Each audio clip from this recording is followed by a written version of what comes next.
HAD Channel Indonesia.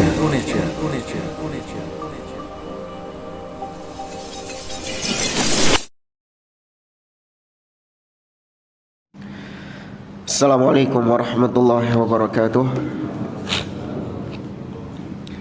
Innal hamdalillah nahmaduhu wa nasta'inuhu wa nastaghfiruh wa na'udzu billahi min shururi anfusina wa min sayyiati a'malina. Man yahdihillahu fala mudilla lahu wa man yudlil fala hadiya lahu. Wa asyhadu an la ilaha illallah wahdahu la syarika lahu wa asyhadu anna Muhammadan abduhu wa rasuluh. Ya ayyuhalladzina amanu taqullaha haqqa tuqatih wa la tamutunna illa wa antum muslimun. Ya ayyuhan nasu taqu rabbakumul ladzi khalaqakum min nafsin wahidah wa khalaqa minha zawjaha wa batha minhuma rijalan katsiran wa nisaa'a wattaqullaha alladzi tasaaluna bihi wal arham innallaha kana 'alaikum raqiba. Ya ayyuhalladzina amanu taqullaha wa qulu qawlan sadida yuslih lakum a'malakum wa yaghfir lakum dhunubakum wa may yuti'illaha wa rasulahu faqad faza fawzan 'azima. Amma ba'd. Fa inna asdaqal hadithi kitabullah wa khairal hadi hadi Muhammadin sallallahu alaihi wasallam wa syarrul umuri muhdatsatuha wa kullu muhdatsatin bid'ah wa kullu bid'atin dhalalah wa kullu dhalalatin finnar. Ma'asyiral muslimin, ikhwani fillah rahimani wa rahimakumullah.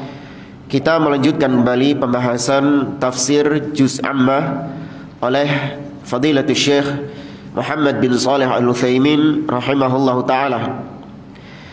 Setelah pada pertemuan yang lalu kita tuntas membahas tafsir surah Al-Fajr, di pertemuan pagi hari ini kita akan melanjutkan surah berikutnya, yaitu surah Al-Balad.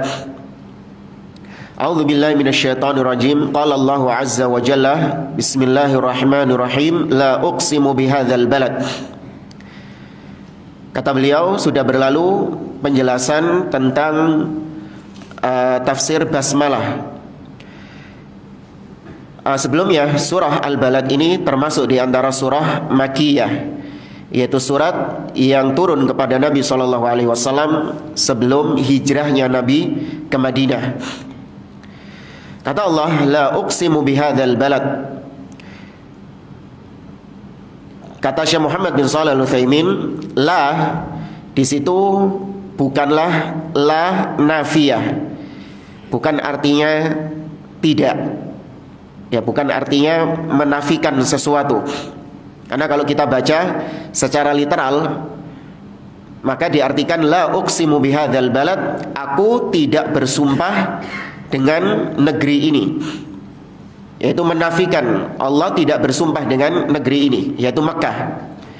Meskipun memang ada sebagian ulama yang mengatakan la di situ artinya adalah la nafiyah, yaitu untuk menafikan sesuatu. Allah tidak bersumpah dengan Mekah untuk menegaskan tentang terjadinya hari kiamat. Tidak perlu aku bersumpah untuk menegaskan tentang terjadinya hari kiamat. Karena perkara hari kiamat adalah perkara yang ditolak oleh orang-orang musyrikin Quraisy, yang tidak diimani oleh orang-orang kafir Quraisy. Maka Allah tidak perlu bersumpah untuk menegaskan terjadinya hari kiamat itu. Ini salah satu tafsiran. Tapi yang lebih rajih, la di situ bukan nafiyah, tapi la di situ adalah untuk takkid, untuk penekanan, atau disebut dengan huruf zaidah, yaitu huruf tambahan untuk menekankan sesuatu. Itu dalam bahasa Arab ada namanya huruf zaidah, untuk menekankan sesuatu. Seperti dalam ayat misalnya Allah mengatakan dalam surah An-Nisa, fabima rahmatin minallahi lintalahum. Ya, fabima rahmatin minallah. Harusnya kalau dalam bahasa Arab yang formal, wa bi rahmatin minallah lintalahum. Tapi ada ma di situ, fabima rahmatin. Ya, ma di situ itu sebagai penegasan saja. Ya, yang belajar bahasa Arab insyaallah paham tentang huruf-huruf yang dijadikan sebagai takkid, penekanan. Jadi Allah mengatakan la uqsimu bihadzal balad, yaitu sungguh aku bersumpah dengan negeri ini.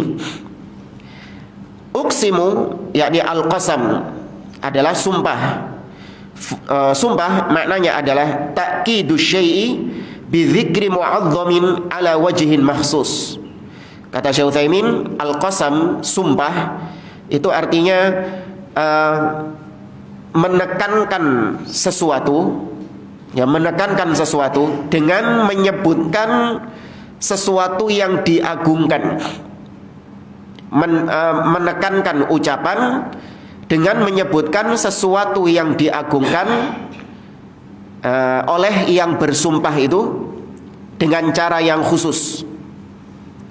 Seperti orang-orang kafir Quraisy, mereka ketika sumpah mengatakan Wallat wal Uzza, demi Lata, demi Uzza. Kemudian baru disebutkan kalimatnya apa? Demi Lata, aku akan pergi ke tempat ini dan ini. Nah, untuk menegaskan ucapan aku akan pergi ke tempat ini dan ini, maka dia menyebutkan sesuatu yang diagungkan. Nah, berhubung orang-orang Quraisy mengagungkan berhala, maka yang disebutkan apa? Lata dan Uzza tadi. Ya. Fakullu syai'in mahlufin bihi la budda an yakuna mu'azzaman ladal halif. Maka segala sesuatu yang dijadikan sebagai media sumpah itu haruslah sesuatu yang diagungkan, dibesarkan oleh yang bersumpah. Wa qad la yakunu mu'azzaman fi haddi dzatihi. Padahal secara hakikatnya sesuatu yang dijadikan media sumpah itu tidak agung secara zatnya, ya. Tapi di sisi yang bersumpah itu adalah sesuatu yang agung. Famathalan alladzina yahlifuna billati wal uzza hiya mu'azzamatun indahum. Seperti orang-orang kafir Quraisy yang bersumpah dengan Lata dan Uzza, maka Lata dan Uzza ini bagi orang-orang Quraisy adalah sesuatu yang agung di sisi mereka. Lakin hiya fil waqi' laisat 'azimatan wala mu'azzamatan. Tapi kenyataannya, realitanya, Lata dan Uzza ini hakikatnya tidak agung sama sekali dan tidak pantas untuk diagungkan. Kemudian kata beliau, fal half wal qasam wal awil yamin al makna wahid. Ada ya semua disebut dengan sumpah. Ya, al qasam, al halif atau al yamin, semua itu maknanya sama, yaitu sumpah. Hiya ta'kidu syai' bi dzikri mu'azzamin 'indal halif ala sifatin mahsus. Dan huruful qasam hiya al-ba wal waw wat ta. Nah, huruf-huruf yang dijadikan sebagai sumpah itu ada waw, ba dan apa tadi? Ta. Ya, seperti ucapan seorang yang bersumpah wallahi, billahi, tallahi. Ya. Kalimat setelahnya atau sesuatu yang dijadikan sebagai sumpah itu, media sumpahnya itu harus berharokat kasroh setelahnya, baru itu disebut sebagai sumpah. Wallahi. Kalau wallahu itu nggak dianggap sumpah, karena waw bisa juga diartikan apa? Dan. Ya, wallahu dan Allah. Tapi kalau wallahi, nah itu baru di situ dianggap sebagai sumpah. Makanya pernah kita sampaikan pedagang-pedagang di Mekah, di Madinah itu biasanya suka bersumpah tapi menyembunyikan harokat terakhirnya. Ya, wallah. Ya, seakan-akan kita mendengarnya, oh dia sumpah ini, berarti barang yang dijual ini benar-benar asli, padahal palsu. Ya, dia bersumpah tapi nggak berani dia dengan menjelaskan, menampakkan harokat terakhirnya, nggak berani dia. Ya, disembunyikan sama dia, wallahi. Maka kalau ditegesi wallahi, nah baru ngaku dia. Ya, coba ucapkan wallahi, nggak berani mereka. Disembunyikan sama dia, wallah. Maksudnya wallahu tadi, bukan wallahi. Ya. Nah, ini tetap nggak boleh ya. Jangan ditiru perbuatan kayak gini. Wallah paling rohis ini. Ente cari keliling di toko-toko ini tidak nemu barang kayak gini. Sudah tak kasih murah sama ente sudah. Ana cuman faedah 1.000. Insyaallah jualan faedah 1.000 tok. Wallah dia bilang gitu. Berkali-kali dia ucapkan wallah. Nah ditegesi wallahi. Nggak berani dia. Ketok wujuke. Baik. Nah di sini Allah menggunakan huruf ba. Ya, menggunakan huruf ba untuk bersumpah. La uqsimu bi hadzal balad. Bi hadzal balad, al balad huna Makkah. Negeri ini, yang dimaksud negeri ini adalah Makkah. Wa aqsamallahu biha li syarafiha wa 'azimiha. Wa 'azamiha. Allah bersumpah dengan Makkah karena kemuliaan kota Makkah dan karena keagungan kota Makkah itu. Fahiya a'zamu baqa'il ardi hurmatan wa ahabbu baqa'il ardi ila Allah azza wa jalla. Kota Makkah adalah negeri atau tempat di atas muka bumi ini yang paling agung, yang paling besar kehormatannya. Dan juga kota Mekah adalah negeri yang paling dicintai oleh Allah Subhanahu wa taala. Sebagaimana Nabi SAW mengatakan, innaki la khairu ardillahi wa ahabbul ardi ilallahi. Wahai kota Mekah, sungguh engkau adalah negeri yang terbaik di sisi Allah, dan engkau adalah negeri yang paling dicintai oleh Allah Subhanahu wa taala. Walaula ukhrijtu minki ma kharajtu. Seandainya aku tidak diusir darimu, aku tidak akan pergi meninggalkanmu. Ya, di situ menegaskan bahwa kota Mekah adalah kota yang paling baik dan kota yang paling dicintai oleh Allah Subhanahu wa taala. Dan ini haknya Allah, nggak usah protes. Karena Allah berhak untuk menentukan tempat mana yang paling mulia di antara semua tempat yang ada. Allah yang berhak menentukan waktu apa yang paling mulia di antara semua waktu-waktu yang ada. Allah pilih Ramadan misalnya sebagai waktu yang mulia yang diturunkan di dalamnya Al-Quran. Allah pilih 4 bulan haram sebagai bulan-bulan yang mulia. Allah pilih 10 hari pertama bulan Dzulhijjah sebagai 10 hari yang mulia. Allah pilih 10 hari terakhir di bulan Ramadan sebagai malam-malam yang terakhir di antara seluruh malam-malam yang ada. Ini semua hak siapa? Hak Allah Subhanahu wa taala. Nggak boleh kita mengatakan hari ini adalah hari yang terbaik di antara semua hari yang ada. Ya, tanggal ini adalah tanggal yang terbaik dari semua tanggal yang ada. Ini ngelancangi Allah Subhanahu wa taala. Sebagaimana juga hak Allah untuk memilih siapa di antara makhluk-makhluknya yang lebih baik di antara semua makhluk yang ada. Allah pilih para nabi dan rasul sebagai makhluk-makhluk yang paling manusia yang terbaik di antara semua manusia yang ada. Di antara para nabi dan rasul, Allah pilih ulul azmi minar rusul, yang terbaik di antara semua nabi-nabi dan rasul, yaitu Nuh, Ibrahim, Musa, Isa, dan Nabi SAW. Dan Allah pilih Nabi Ibrahim dan Nabi Muhammad SAW sebagai Khalilullah, kekasih Allah Subhanahu wa taala. Dan Allah pilih Nabi Muhammad SAW sebagai Sayyidul Mursalin, ya, nabi yang paling mulia di antara semua nabi yang ada. Itu haknya Allah Subhanahu wa taala.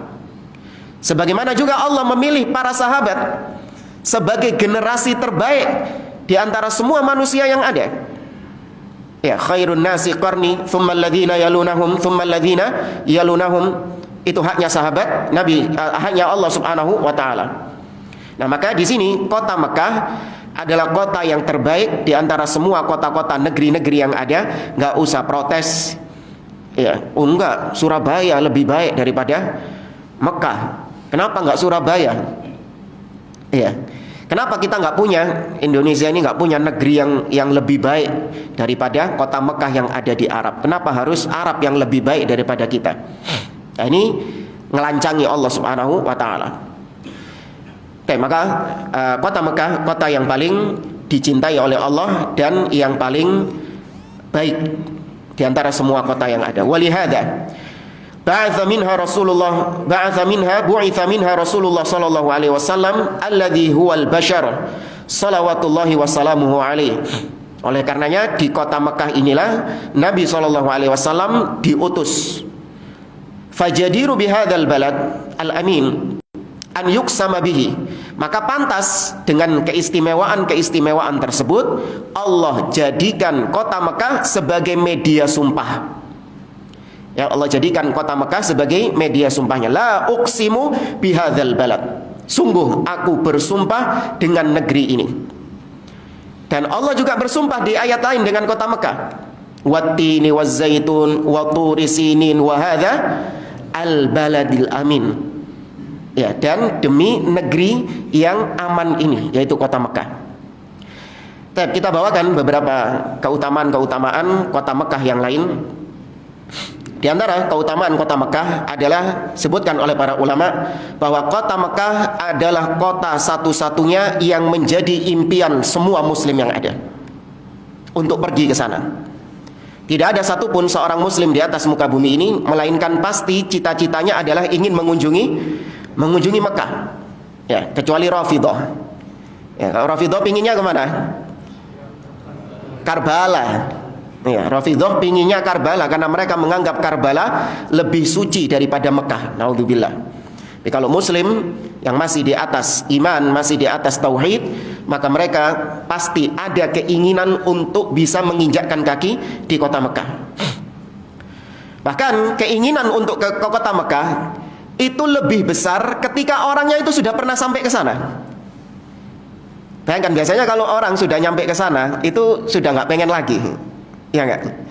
Antum misalnya kalau ditanya pingin kemana, misalnya pingin ke Eropa.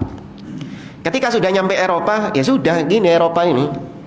Balik-balik ke Indonesia, ya kalau ditanya pengen, cuman nggak menggebu-gebu gitu loh. Iya biasa, tahu merono kok. Sudah pernah ke sana, ya cukup sudah itu saja. Tapi beda dengan kota Mekah, ketika sudah nyampe sana, balik ke sini lagi, tambah pengen ke sananya itu lebih besar daripada sebelum nyampe sana. Paham maksudnya ya? Paham bagi yang sudah pernah ke sana. Kemudian di antara keutamaan kota Mekah adalah kota Mekah adalah kota yang sudah dijadikan sebagai kota haram. Ya, kota yang suci sebelum diciptakannya langit dan bumi. Allah sudah tetapkan kota Mekah ini kota yang haram, kota yang suci. Ini sebagaimana sabda Nabi SAW di dalam riwayat Imam Muslim. Nabi mengatakan, Inna hadzal balad harramahullah yauma khalaqas samawati wal ard. Sesungguhnya negeri ini telah diharamkan oleh Allah tatkala Allah menciptakan langit dan bumi. Fahuwa haramun bihurmatillah ila yaumil qiyamah. Maka kota Mekah adalah kota yang haram dengan keharaman yang telah Allah tetapkan sampai hari kiamat kelak. Demikian juga Makkah dipilih sebagai tempat untuk dijadikan di dalamnya Ka'bah, yang merupakan masjid Allah yang paling mulia. Allah berfirman dalam surah Al-Baqarah, Inna awwala baitin wudi'a lin-nasi lalladzi bi Bakkah. Sesungguhnya rumah Allah pertama kali yang diletakkan adalah di Bakkah. Bakkah maksudnya adalah Makkah. Allah pilih Makkah sebagai tempatnya Ka'bah. Demikian juga Makkah tempat yang paling dicintai Allah, seperti yang tadi disebutkan ketika Nabi mau diusir itu. Dan juga tempat yang paling dicintai oleh Nabi SAW. Demikian juga kota Makkah adalah salah satu kota yang tidak bisa dimasuki oleh Al-Masihid Dajjal. Ya, selain Makkah adalah Madinah. Surabaya dihampiri Dajjal. Iya, dihampiri Dajjal Surabaya. Ya, kata Nabi SAW, ma min ardin illa sayata'uhu ad-Dajjal. Tidak ada satupun tempat di muka bumi ini kecuali pasti akan disinggahi oleh Dajjal. Illa Makkah wal Madinah, kecuali Makkah dan Madinah, karena dijaga oleh malaikat-malaikat di perbatasan-perbatasannya. Demikian juga di antara keutamaan kota Mekah keagungan kota Mekah, bahwasanya Allah jadikan kota Mekah ini punya aturan-aturan khusus yang tidak dimiliki oleh kota-kota yang lain. Di antaranya, orang-orang kafir dilarang untuk masuk ke kota Mekah. Sebagaimana Allah mengatakan dalam surah At-Taubah, ya ayyuhalladzina amanu innamal musyrikuuna najas fala yadkhulul masjidal harama ba'da 'amihim hada. Wahai orang-orang yang beriman, sesungguhnya orang-orang musyrikin itu kotor, maka jangan mereka masuk ya ke kota Mekah setelah tahun ini, yaitu setelah Fathu Mekah. Ya, beda sama Madinah. Madinah secara asal itu boleh dimasuki orang kafir. Cuman sudah istilahnya difahami oleh oleh kebanyakan orang, kota Madinah itu sama seperti kota Mekah, nggak boleh dimasuki orang kafir. Padahal secara asal boleh. Ya, secara asal boleh. Nah, ini yang disebutkan oleh para ulama, pengetahuan tentang bolehnya orang kafir masuk kota Mekah, masuk kota Madinah itu boleh untuk disembunyikan, tidak disampaikan. Ya, ini sudah kadung disampaikan. Ya. Nah, ini boleh, namanya kitmanul ilm, menyembunyikan ilmu.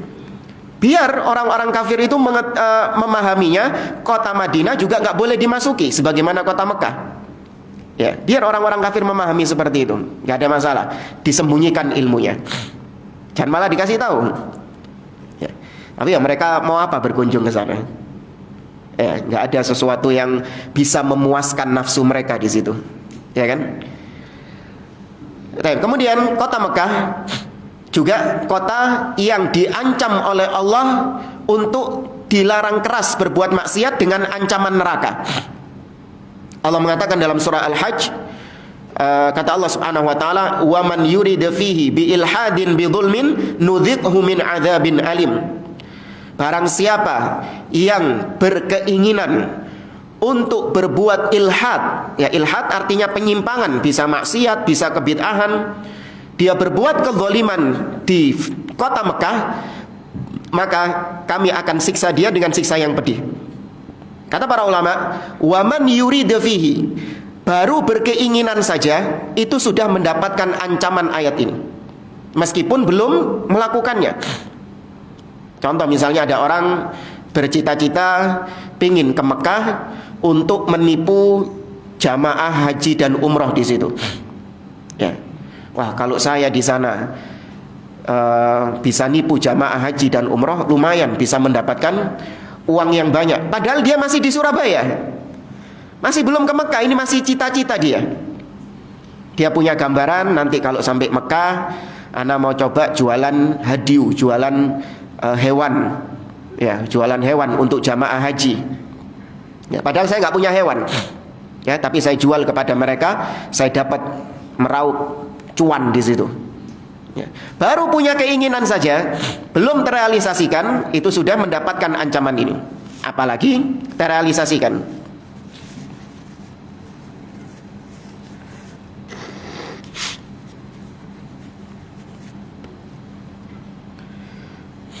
Baik, maka di kota Mekah itu dilarang berbuat kemaksiatan. Bukan berarti di kota-kota lain halal, tidak. Tapi di kota Mekah itu ancamannya lebih keras lagi ketika seorang berbuat maksiat di situ, yaitu dosanya double. Dosa maksiatnya dan juga dosa menodai kesucian kota Mekah itu. Ya, beda kalau di Surabaya. Di Surabaya cuma dapat dosa satu saja, dosa kemaksiatannya saja. Tapi kalau di kota Mekah, dosa maksiat dan dosa mengotori, menodai kesucian tanah haram, tanah Mekah tersebut. Dan diantara bentuk kemaksiatan yang banyak dilakukan oleh kaum muslimin di kota Mekah adalah ngerokok di sana. Iya. Kita lihat sebagian jamaah umroh bahkan masih pakai ihram. Nah, bahkan masih pakai ihram di situ. Ngerokok. Ya bukan di Masjidil Haram, tapi tetap di sekitar situ masih tanah apa? Masih kawasan tanah haram. Oh, anak di hotel kok. Anak nggak ngerokok di masjid. Iya, besar ini kalau ngerokok di masjid. Masuk koran ini besok. Iya. Maka ini juga termasuk perbuatan zalim di tanah haram itu. Dan banyak keutamaan-keutamaan lain dari kota Mekah ini. Makanya Allah Azza wa Jalla bersumpah dengan kota Mekah tersebut. Kemudian kembali ke ayat tadi. Walakin nahnu la nuqsimu bihi li'annahu makhluq wa laysa lanal haqq an nuqsima bimakhluqin. Allah bersumpah dengan Mekah karena keagungan kota Mekah tersebut. Iya, namun kita tidak boleh bersumpah dengan kota Mekah. Kita ini, ya, kita nggak boleh bersumpah dengan kota Mekah. Kalau Allah boleh bersumpah dengan makhluknya untuk mengagungkan makhluk tersebut, untuk supaya manusia memiliki perhatian terhadap makhluk itu yang dijadikan bahan sumpah. Baik sumpah Allah dengan tempat atau sumpah Allah dengan waktu. Seperti yang sudah kita jelaskan, wal fajri demi waktu, wad duha demi waktu duha, demi waktu fajar, wal laili demi malam, dan seterusnya. Kalau kita nggak boleh, karena kota Mekah ini adalah makhluk. Kama qala Nabi sallallahu alaihi wasallam, Nabi bersabda, man halafa bi ghairillahi faqad kafara aw asyraka. Barang siapa yang bersumpah dengan selain nama Allah, maka dia telah kafir atau dia telah berbuat kesyirikan kepada Allah Azza wa Jalla. Abdullah bin Mas'ud radhiyallahu taala anhu pernah mengatakan, li'an ahlifa billahi kadziban ahabbu ilayya min an ahlifa bi ghairillahi shadiqan. Sungguh aku bersumpah dengan nama Allah tapi dusta lebih mending bagiku daripada aku bersumpah dengan selain Allah meskipun jujur. Paham nggak maksudnya sama? Ya. Jadi ini bukan berarti terus dua-duanya boleh gitu. Enggak, dua-duanya nggak boleh. Tapi kalau ditimbang, yang satu maksiat, yang satu syirik. Yang maksiat adalah ketika dia bersumpah dengan nama Allah. Wallahi, dia bersumpah dengan nama Allah, namun ternyata isi sumpahnya dusta. Maka dia dihukumi bermaksiat karena berdusta itu. Tapi kalau dia bersumpah dengan nama selain Allah, meskipun jujur, maka jatuhnya bukan dusta, jatuhnya bukan maksiat, tapi syirik kepada Allah Azza wa Jalla. Ingat, dua-duanya apa? Nggak boleh. Yang benar apa? Bersumpah dengan nama Allah dan jujur. Itu. Ini kita hanya komparasikan saja ya. Dan banyak para salaf menggunakan hal tersebut untuk menunjukkan yang jeleknya itu, kalau dibandingkan dengan sesama yang jelek, maka yang jelek satunya ini lebih nampak. Seperti ucapan Abul Jauza misalnya yang masyhur, beliau mengatakan, li an yujawirani qirodatun wa khanazir ahabbu ilayya min an yujawirani ahadun minhum.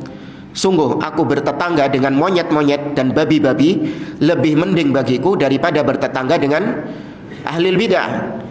Ya. Ini untuk mengkomparasikan, bukan terus Abul Jauza rahimahullah menyuruh kita untuk pindah KBS, pindah Bonbin, bukan.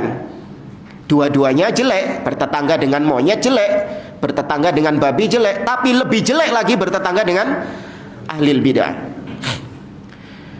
Qilal ma'na uqsimu bihadzal balad hala kaunika halan fihi lianna hululan Nabi sallallahu alaihi wasallam fi Makkah yaziduha syarafan ila syarafiha. Ada sebagian ulama yang berpendapat bahwa la uqsimu bihadzal baladi wa anta hillun bihadzal balad itu digabungkan. Jadi maknanya, aku bersumpah, sungguh aku bersumpah dengan kota Mekah tatkala engkau wahai Muhammad tinggal di kota Mekah itu. Karena tinggalnya Nabi di kota Mekah menambah kemuliaan kota Mekah tersebut. Oh iya sih apa? Kota ditinggali Nabi SAW, kota tempat lahirnya Nabi, kota tempat Nabi tumbuh dewasa di situ. Wong sebelum Nabi lahir, sebelum Nabi di kota Mekah, kota Mekahnya sudah apa tadi? Sudah mulia. Maka kehadiran Nabi di sana lebih menambah nilai kemuliaan kota Mekah tersebut. Ini salah satu tafsiran dari para ulama. Waqilal makna, ada juga yang mengatakan tafsir atau makna dari ayat tadi, wa anta tastahillu hadzal balad fayakunu iksamullahi ta'ala bi Makkah hala kauniha hallan lirrasuli sallallahu alaihi wasallam wa dzalika amul fath. Tafsir yang berikutnya dari para ulama, la uqsimu bihadzal balad wa anta hillun bihadzal balad, dan sungguh aku bersumpah dengan kota Mekah tatkala engkau dihalalkan atasmu kota Mekah tersebut. Yaitu Allah mengkhususkan sumpahnya dengan kota Mekah ketika Allah menghalalkan kota Mekah atas Nabi. Maksudnya menghalalkan di sini adalah membebaskan kota Mekah untuk Nabi. Kapan itu? Ya, ketika Fathu Mekah.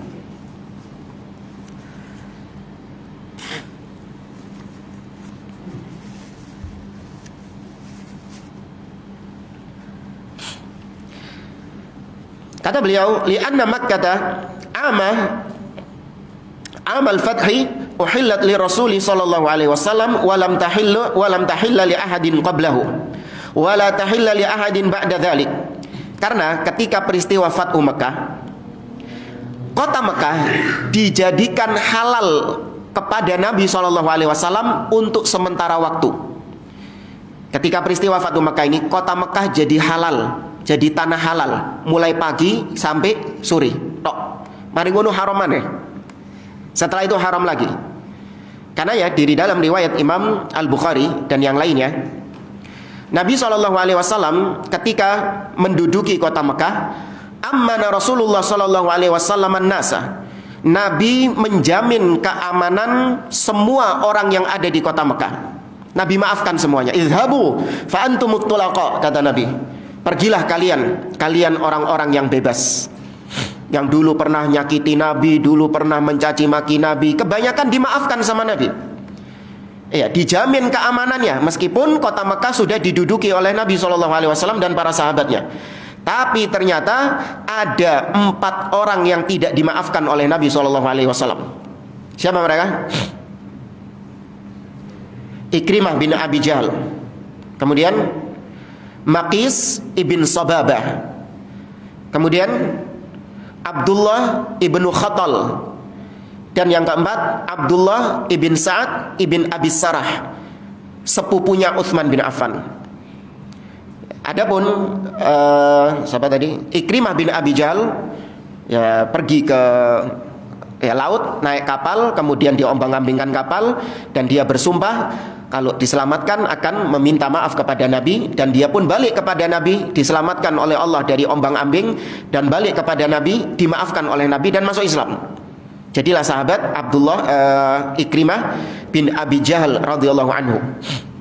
Kemudian Maqis ibnu Sababah, dia dibunuh oleh para sahabat ketika di pasar. Kemudian yang ketiga Abdullah ibnu Khatal. Nah, Nabi mengatakan uqtuluhum wa in wajadtumuhum muta'alliqina bi astaril Ka'bah. Bunuh 4 orang itu meskipun kalian dapati mereka bergelantungan di kiswahnya Ka'bah. Membunuh orang di Ka'bah, tanah haram, apa hukumnya? Nggak boleh, haram secara asal karena ini tanah haram. Tapi ketika Fathu Mekah dihalalkan. Makanya Allah mengatakan wa anta hillun bihadzal balad, dan kau wahai Muhammad dihalalkan negeri ini atasmu untuk sementara waktu. Yang mana sebelumnya nggak pernah negeri itu dihalalkan. Dan setelahnya juga tidak pernah lagi dihalalkan sebagaimana hari Fathu Mekah itu. Paham nggak jemaah? Ya. Nah, yang gelantongan di Ka'bah iki tibano Abdullah ibnu Khatal. Gelantongan dia di Ka'bah, berusaha untuk supaya orang-orang para sahabat ini tidak membunuhnya karena ini Ka'bah. Ternyata nggak urusan. Dibunuh teman sama mereka karena ini perintah Nabi SAW. Kemudian yang keempat Abdullah bin Sa'ad ibn Abi Sarah bersembunyi di sepupunya yaitu Utsman bin Affan. Sampai ketika hari pembaiatan, Abdullah bin Abi Sarah dia ikut Utsman bin Affan minta perlindungan kepada Utsman bin Affan, dan Utsman membujuk Nabi SAW untuk membaiat, memaafkan Abdullah bin Abi Sarah. Ya Rasulullah, bayar Abdullah, wahai Rasulullah, baiatlah Abdullah ini. Maka Nabi pun diam, tidak mau membaiatnya. Kedua kalinya Utsman mengatakan, ya Rasulullah, bai' Abdullah. Nabi diam lagi. Untuk ketiga kalinya barulah Nabi SAW membaiat Abdullah, atau Abdullah membaiat Nabi SAW dan memaafkannya. Tapi Nabi kemudian marah kepada para sahabat. Alaysa minkum rajulun rasyid? Tidakkah ada di antara kalian orang yang cerdas, bisa nangkep maksud saya? Haitsu kafaftu yadi an bai'atihi fayaqtuluhu. Ketika aku dari tadi menahan diri untuk tidak membaiat dia, tidak menjulurkan tanganku kepada dia, apa nggak ada di antara kalian yang mikir langsung dibunuh gitu? Kata para sahabat, ya Rasulullah, ma yudrina ma fi nafsik. Wahai Rasulullah, kami nggak tahu apa yang ada di dalam pikiranmu, apa yang ada di dalam benakmu. Lau auma'ta ilaina bi'ainika. Seandainya tadi kau ngasih kode mata, maka Nabi mengatakan, fa innahu la yanbaghi li nabiyyin an takuna lahu kha'inatul a'yun. Tidak pantas bagi seorang nabi melakukan tipuan mata, trik-trik mata, kode-kode mata gitu. Itu nabi nggak pantas seperti itu. Karena nabi itu sifatnya menerangkan dengan jelas. Nggak ada pakai kode-kode kayak gitu, enggak. Ya, nabi menerangkan dengan jelas. Tapi ala kulli hal, di hari Fathu Makkah tersebut dihalalkan oleh Nabi kepada Nabi SAW untuk menumpahkan darah. Ya, padahal kota Mekah adalah kota yang haram. Oleh karenanya Nabi mengatakan, waqad adat hurmatuhal yauma ka hurmatiha bil ams. Dan telah kembali lagi keharaman kota Mekah ini sebagaimana kemarin diharamkan kota Mekah tersebut, yaitu ketika sudah selesai Fathu Mekahnya diharamkan kembali sampai sekarang. Maka fayakunu iksamullahi ta'ala bihadzal balad muqayyadan bima idza kanat hallan li Rasulillah sallallahu alaihi wasallam amal fath. Maka salah satu pendapat ulama ahli tafsir, sumpah Allah la uqsimu bihadzal balad itu terikat dengan kondisi Nabi ketika Fathu Mekah. Ya, terikat dengan kondisi Nabi ketika Fathu Mekah saja.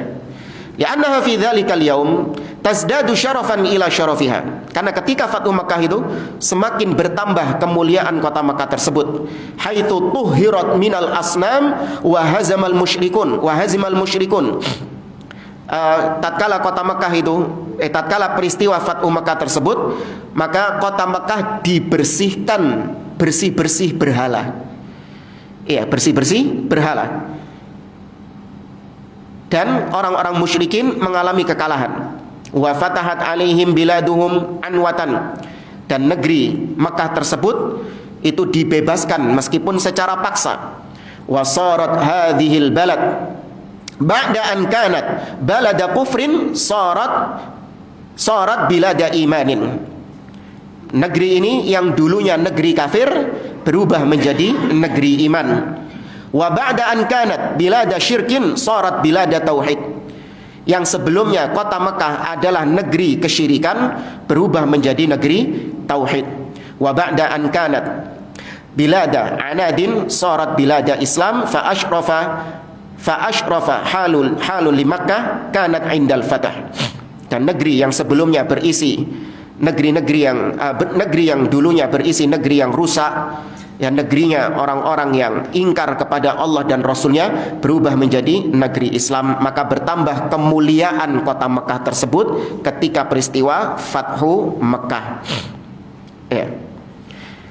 Oleh karenanya Nabi SAW mengatakan la hijrata ba'dal fatah. Tidak ada lagi hijrah setelah peristiwa Fathu Mekah. Artinya orang yang berangkat dari Mekah ke Madinah itu tidak lagi dianggap sebagai perjalanan hijrah yang bernilai ibadah. Kenapa?